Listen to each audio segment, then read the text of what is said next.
নমস্কার, কেমন আছেন সবাই? আজকের বুধবার, সকাল তখন 8:30 মতো বাজে। নতুন বছরের প্রথম সকাল। সবাইকে জানাই হ্যাপি নিউ ইয়ার। আর তোমাদের 1 জানুয়ারিটা কেমন কেটেছে? আমার প্রথম দিন কেমন কেটেছে সবাইকে একটু দেখাই, চলো। এবছর আমার 1 জানুয়ারিটা যেমন কেটেছে না, আমি সারা জীবনেও ভুলতে পারবো না। এরকমভাবে কোনোদিনও কাটেনি। সকালবেলা রীতিমতো মিস্ত্রি ফোন করে বললো যে আজকের কাজে আসবো।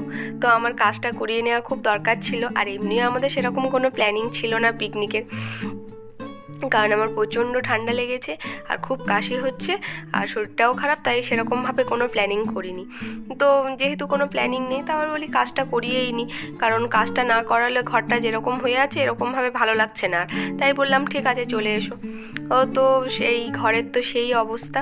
তাড়াতাড়ি করে উঠে দুজনে মিলে ছোটো ঘরের সমস্ত জিনিসগুলো বড় ঘরে দিয়ে দিলাম, দিয়ে ছোটো ঘরটাকে ফাঁকা করলাম। শুধু খাটটা ছিল, আর খাটের মধ্যে সমস্ত জিনিস যেমন কম্পিউটার, তারপরে হচ্ছে ড্রেসিং টেবিলের কাঁচটা যেগুলো সব রেখে দিয়েছিলাম শুইয়ে, তার উপরে বড় একটা প্লাস্টিক ঢাকা দিয়ে দিয়েছিলাম। তো মিস্ত্রি কাজ করে যখন গেল তখন ওই 4:30 মতো বাজে। আসলে আমাদের ছোটো ঘরের মেয়ের ঘরটার একটা দেওয়ালে একটু ড্যাম মতো উঠেছিল, তো ওটাই একেবারে হচ্ছে প্লেট বসিয়ে নিলাম। তো যেহেতু ঘরটা পরিষ্কার করছি, একটু অল্প একটু ঝুল হয়েছিল, ভাবলাম ওইগুলো একেবারে ঝেড়ে নিই। তারপরে মিস্ত্রি চলে যাওয়ার পর আমি আগে যেই খাটের উপর যে প্লাস্টিকটা রাখা ছিল সেই প্লাস্টিকটা নিয়ে ছাদে দিয়ে এসেছিলাম। আর প্লেট কাটলে না প্রচণ্ড ধুলো হয়, তো প্রচণ্ড ধুলোও হয়েছিল। আর এমনি আমার ঠান্ডা লেগে আছে, কাশি হচ্ছে, এবার তাই আমি মাস্কটা পরে নিয়েছিলাম। ওই ধুলোগুলো নাকের মধ্যে যাচ্ছে, তো আরও কাশি হচ্ছিল। তো সমস্ত ঝুলগুলো তাড়াতাড়ি করে ঝেড়ে নিয়ে নিচটাকে ভালো করে পরিষ্কার করে নিলাম। নিয়ে তারপরে হচ্ছে এর মধ্যে আমি এদিকে কাজ করতে করতে সোপানো চলে এসেছিলো। আর যেখানে যেখানে প্লেট বসানো ছিল আজকের ওই কাজগুলো হয়েছে। সিলিংয়ের কাজটা এখনও বাকি আছে, মানে সিলিংয়ের যে পুট্টি হবে সেটা এখনও বাকি আছে, আজকের হয়নি, কারণ সিলিংটা এখনও শুকায়নি, জানো তো। কেমিক্যাল মারার পরে শুকালে তবে ওইটা হবে, ওটা এখন দেরি আছে। তো এই ছোটো ঘরটার এখানে টাইলস বসানো হলো, আর রান্নাঘরের একটা জায়গায় একটু টাইলস বসানো হয়েছে। তো আমার 1 জানুয়ারিটা তো এইরকমভাবে কেটেছে, সারাদিন কাজ করে ধুলো ময়লার মধ্যে। তোমরা কেমনভাবে কাটিয়েছো 1 জানুয়ারিটা অবশ্যই কিন্তু আমাকে জানিও।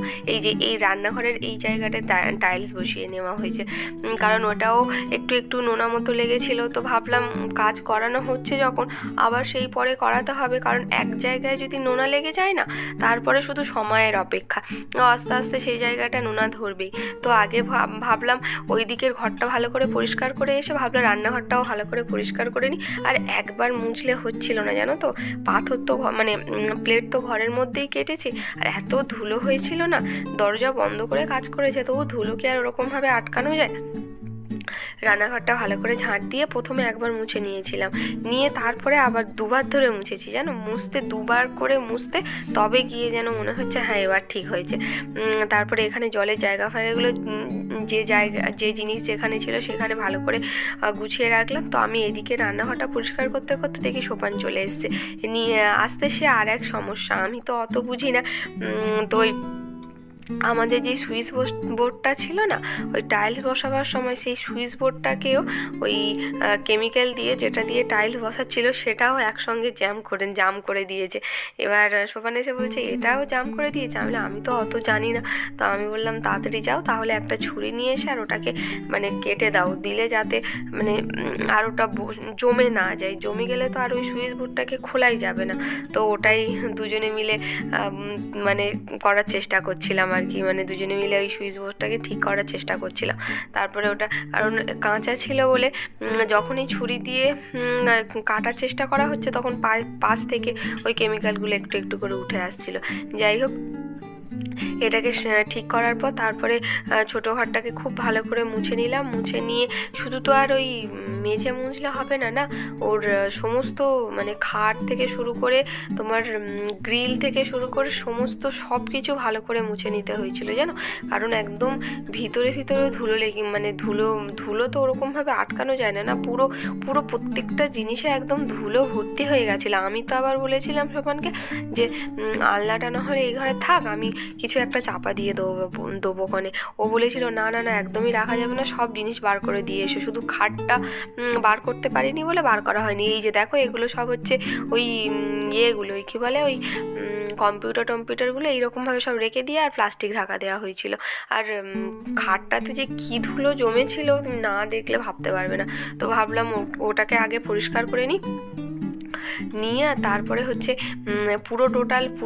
পুরো খাটটাকেই ভালো করে কলিং দিয়ে মুছে নিয়েছি। নিয়ে তারপরে ভিজে গামছা দিয়ে মানে ভিজে কাপড় দিয়ে তোমার হচ্ছে ওই জানালার গ্রিলগুলোকেও খুব ভালো করে পরিষ্কার করে নিয়েছি। নিয়ে তারপরে এই ঘরটা শুকাতে না, তারপরে সমস্ত জিনিস বলতে ড্রেসিং টেবিলটা আর বড় ঘর থেকে নিয়ে যাইনি বলি এখন সেই সিলিংয়ের কাজ হতে দেরি আছে, যখন ড্রেসিং টেবিলটা বড় মানে আমাদের এই ঘরটাতেই থাক। আর মেয়ের ঘরটাতে মেয়ের ওই পড়ার টেবিলটা দিয়ে দিয়েছি যেটাতে কম্পিউটারগুলো থাকে। আর ওর পড়ার যেই একটা পড়ার না ওই বই টই রাখে একটা র্যাক মতো আছে, ওটাকেও দিয়ে দিয়েছি। আর আলনাটাকে ঢুকিয়ে দিয়েছি ওই ঘরে, কারণ এই ঘরে এখন এই ঘর থেকে সরাতে হবে, তাই ওই ঘরে একেবারে আলনাটাকেও দিয়ে দিয়েছি। এই ভালো করে দেখো ওই গ্রিলগুলোকে খুব ভালো করে পরিষ্কার করে নিচ্ছি। আর তখন কটা বাজে বলো তো, তখন প্রায় 6:30 7টা বেজে গিয়েছে। একদম কাজ করতে করতে এত দেরি হয়ে গিয়েছিল। আর এগুলো তো ওরকমভাবে তাড়াহুড়ো করে করা যায় না, প্রত্যেকটা জিনিস সরিয়ে মুছতে পুরো। আর এমনি আমার কাশি হচ্ছে, তার উপরে এই ধুলো ময়লাতে না কাশিটা একদম সারতেই চাইছে না।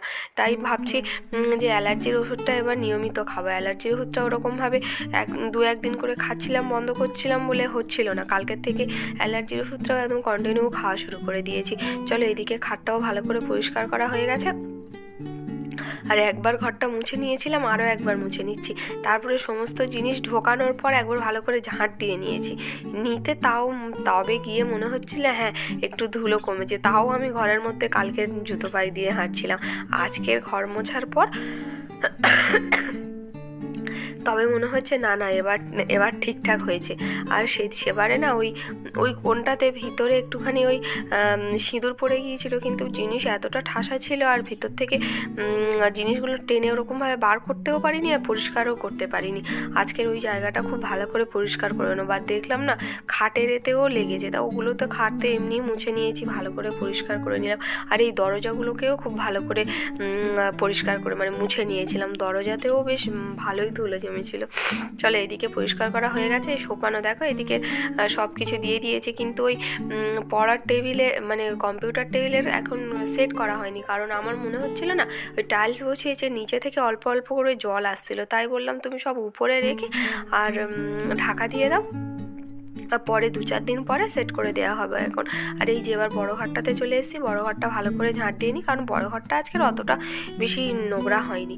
বড়ো ঘরটা ভালো করে ঝাঁট দিয়ে মুছে নিলাম। আর এই যে ড্রেসিং টেবিলটা যেখানে ছিল সেখানেই রেখে দিলাম। ও আবার যখন বড়ো ঘরে কাজ হবে ড্রেসিং টেবিলটা শুধু সরিয়ে দেবো। এখন সরবের মধ্যে শুধু ড্রেসিং টেবিলটা থাকবে, কারণ ছোটো ঘরে না ড্রেসিং টেবিলটা এমন জায়গায় ছিল ঠিকঠাক মুখ দেখা যেত না, বিরক্ত লাগতো। আর কাঁচটা ওই ঘরে ছিল, ওই ঘরটা দুজন ধরে নিয়েছে। আর এই কাঁচটা এমন না প্রচণ্ড ভারী, আর দুজনে একসঙ্গে ধরে যদি বসানো হয় তবে ঠিকঠাক বসানো যায়, না হলে কি হয় বলো তো ভেঙে যাওয়ার ভয় হয়। যদি একদিকে উঁচু একদিকে নিচু হয় জিনিসটা ভেঙে যাওয়ার ভয় হয়। তাই দুজনে একসঙ্গে ধরে ওটাকে কাঁচটাকে বসিয়ে দিলাম। আর আমিও যে জায়গায় যে জিনিসগুলো ছিল সেগুলোও ভালো করে রেখে দিলাম। রেখে ভাবলাম ড্রেসিং টেবিলটা এনেইছি যখন তাহলে একবার ভালো করে মুছে পরিষ্কার করে নিই।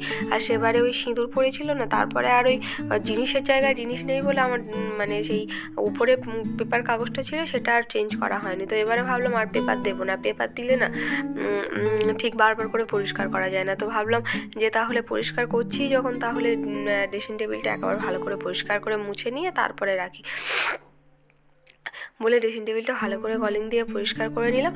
আর ওই ছোটো ওই লম্বা জিনিসগুলো যেমন তোমার হচ্ছে লিপস্টিক কাজল এগুলো না খুব সমস্যা হয়ে যায়, এইটার মধ্যে রাখলে না মানে ঠিক দাঁড় করিয়ে রাখা যায় না, পড়ে যায়। তো কী করলাম বলো তো, একটা আমার সরু মানে ছিল কন্টেনার ছিল প্লাস্টিকের, সেটার মুখটা কেটে দিয়েছি, দিয়ে সরু মতো লম্বা মতো ছিল সেটাই কেটে আর ওঠার মধ্যে ওগুলো সব রেখে দিয়েছি। দিয়ে আর সব জিনিসগুলো সব এখানে রেখে দিলাম। রেখে দিয়ে তারপরে এবার এই ঘরটাকেও ভালো করে মুছে নেব, নিলেই মোটামুটি আমার আজকেকার মতো কাজ শেষ হয়ে যাবে। আর আজকে আমি কত বড় সর্বনাশ করতে যাচ্ছিলাম জানো, ওই ঘরের যখন বেডশিটটা চেঞ্জ করতে যাচ্ছিলাম, এবার আমি মনে করেছি সমস্ত জিনিস আমি নামিয়ে নিয়েছি, কারণ সব বড় বড় জিনিস তো। এবার আমি কি করেছি, বেডশিটটা ধরে এরকম টান মেরেছি, আর ল্যাপটপটা ওর ভিতরেই ছিল, আমি বুঝতে পারিনি। বেডশিটটা যদি জোরে টান মারতাম, যদি মেঝেই পড়ে যেত, আমার ল্যাপটপটাই পুরো শেষ হয়ে যেত। তো টানটা মেরেছি, পুরো টান মারিনি, এরকমভাবে টান মেরেছি, দেখি ল্যাপটপ। আমি বলি এই তো সর্বনাশ হয়ে যেত আর একটু হলে। আজকের বাড়ির এমনিতেই এই অবস্থা, এর মধ্যে আমার গ্লসারিগুলো দিয়ে গেছে, একদম মানে সব একসঙ্গে চলে এসছে আর কি। আজকের আর ওগুলোতে হাত দিইনি, ওর যেমন আছে তেমন থাক, ওগুলো কালকের গুছিয়ে নেবো। আর চলো একবার সমস্ত ঘরগুলো ভালো করে ঘুরিয়ে তোমাদের দেখাই, সব পরিষ্কার করে গুছিয়ে। আজ তাহলে আসি, দেখা হচ্ছে কাল। আর যারা যারা আমার এই ভিডিও ইউটিউব থেকে দেখছেন, যদি নতুন বন্ধু হন প্লিজ সাবস্ক্রাইব করে দেবেন। আর যারা যারা ফেসবুক থেকে দেখছেন, যদি ফলো করা না থাকে প্লিজ ফলো করে দেবেন। আজ তাহলে আসি, টাটা।